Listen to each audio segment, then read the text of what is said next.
Magandang umaga sa ating lahat. Ako nga po pala si Don Iniego Garcia Bigno.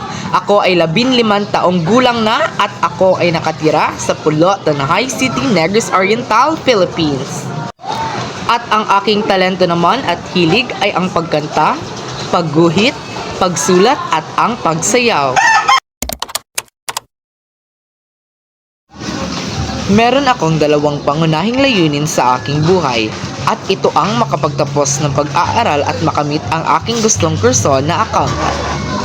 Pangalawa, ang makatulong at makapagpasaya sa mga tao sa aking paligid, lalong-lalo na sa aking pamilya at mga kaibigan. Meron akong mga pagpapahalaga sa aking buhay, kabilang na dito ang aking pamilya, ang Panginoon, edukasyon at kapayapaan. Ang mga nais kong marating sa aking buhay ay ang makamit ang buhay na punong-puno ng pagmamahal, kasiyahan at maraming pera upang makatulong ako sa aking pamilya at sa aking kapwa.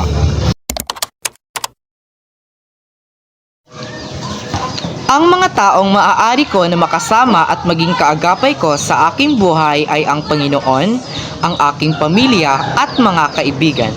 Sila ang mga rason kung bakit ako patuloy na lumalaban at nagsisikap sa aking buhay. Hindi ko alam kung nasaan ako ngayon at kung magiging ganito ba ako ngayon kung wala ang kanilang presensya at gabay sa aking buhay.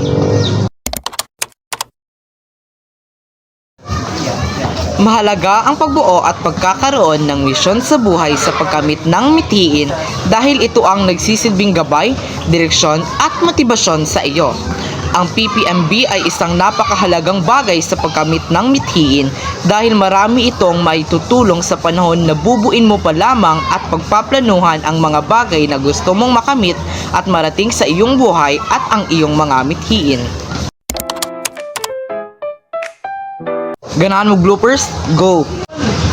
Ang mga taong hastang langas sa sasakyanan ni Miring. Ang mga taong maaari ko na makasama at maging kaagapay ko sa aking buhay. Buwe kalangas! Himba ba sa iro?